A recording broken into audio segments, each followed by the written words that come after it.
this is the typical piston on the head. We have the small pocket or crown, and on the side of the piston we have 3 groups. The first 2 groups are for compression rings. The first one and the second ones are compression rings. The number 3, the group number 3, is for oil controller. What is the meaning of that? The third one have a small cavities like this. Let me show. The first one and the second ones are compression rings. And the third one is the oil controller. The oil penetrates from the bottom, from the oil pan or the oil jets, and the oil passes through those small drills and return in the bottom. This is the typical picture, picture of cast aluminum. If you see the picture, there are a lot of bubbles of air. There are a lot of impurities of carbon. This is the structure is not organized. This is the structure of cast aluminum, and this is a picture of the structure of forged aluminum. If you see the structure is more organized, it's better, no impurities, no bubbles. What is the problem with the bubbles internally in the piston? We are going to talk specifically about the bubbles inside of the piston. If the structure of the piston is cast material with too much air, too much bubbles, when the temperature of the piston increase, the diameter of the bubbles increase, and it's possible that those bubbles expand cracks and propagate the cracks, and for fatigue, suddenly the piston is broken. This is the problem. The air inside of those structures expand with the temperature and propagate cracks. Other important consideration is the durability of the piston fabricated in steel is 4 times the life of the piston fabricated in aluminum, forged aluminum. The majority of the big diesel engines, like the engines produced for Wärtsilä, they use steel pistons because those engines runs at low RPMs. The majority of those big engines, diesel engines, they rotate at low RPMs in comparison with the medium and small diesel engine that they rotate at higher speeds. It's in between 2000 and 5000 RPMs. Okay, this is an important consideration related with the material for the fabrication of pistons. Yes, the oil is coming from the oil jets in the bottom.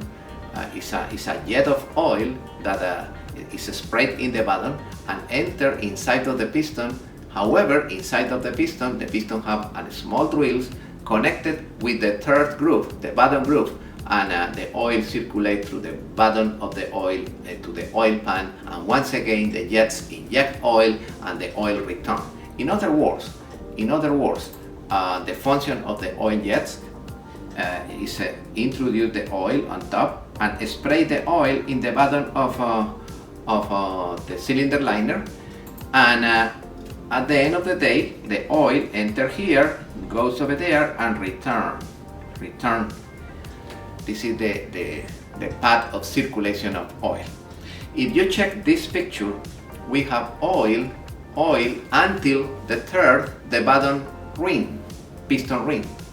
We don't have oil going up from this point and up. In other words, if you have oil in the combustion chamber, what is the symptom when you have oil in the combustion chamber? Oil entering in the combustion chamber during the explosion. What is the symptom? Yes, blue smoke. If you have blue smoke, the majority of the technicians say, oh, this is a problem with the piston rings. No. What is the symptom when you have problem with the piston rings? Yes, low compression. This is another good example. the oil penetrate here, you have the drill here, the oil penetrate over there, this is oil, and the oil goes down. On the top rings, the fuel and the air enter and penetrate only until the second ring. Yeah, of course, if the rings are broken,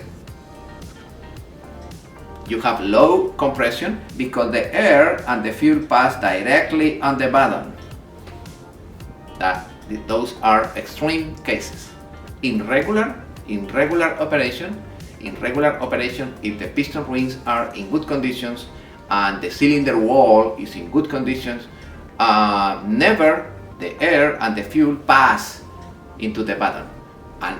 And in the same way, the oil never penetrates the combustion chamber because it's supposed that the oils are working, the piston rings are working in good condition. Okay, this is very important. The most common type of alloys for piston rings have excessive amount of chromium, molybdenum, vanadium, titanium, nickel, and copper. And if you remember, on the crankshaft, we have high concentration of chromium and high concentration of molybdenum. Once again, chromium and molybdenum. Very important. Remember my recommendation, take a sample of oil and send the sample of oil to the laboratory in order to analyze the content of other metals, other minerals, other additives in the sample, and analyze what is the situation, what happened with your engine, where is located the problem, and how can you solve that problem. In this specific case, if you found it in the report of the oil sample excessive amount of chromium and excessive amount of molybdenum, you have two possibilities: the crankshaft or the piston rings. How can you identify if it's the crankshaft or if it's the piston rings?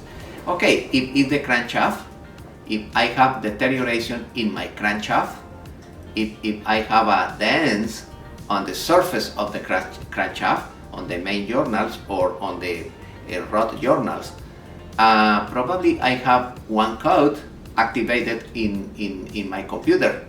What is the name of that code? Yeah, knock sensor. The procedure to verify if the diameter of the piston ring is okay is introducing the piston ring into the cylinder. Yeah, and now with the face of the piston, you try to locate the piston ring straight, exactly like I am doing on the video. And after that, with the filler gauge, you check the end gap recommended by the manufacturer for that specific engine. You select the filler gauge and you introduce the filler gauge. If the filler gauge no enter, it's because the end gap is too close.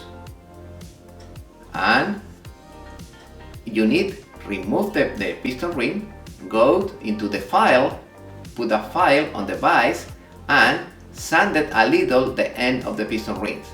And once again, introduce the piston ring into the cylinder, straight the piston with the face of the piston, and now once again check with your filler gauge and verify that the filler gauge recommended enter properly in the end gap. Okay, if the filler gauge enter properly, is because those piston rings are the piston rings recommended.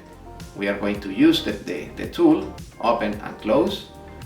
Be careful, open the piston ring only the space necessary to introduce.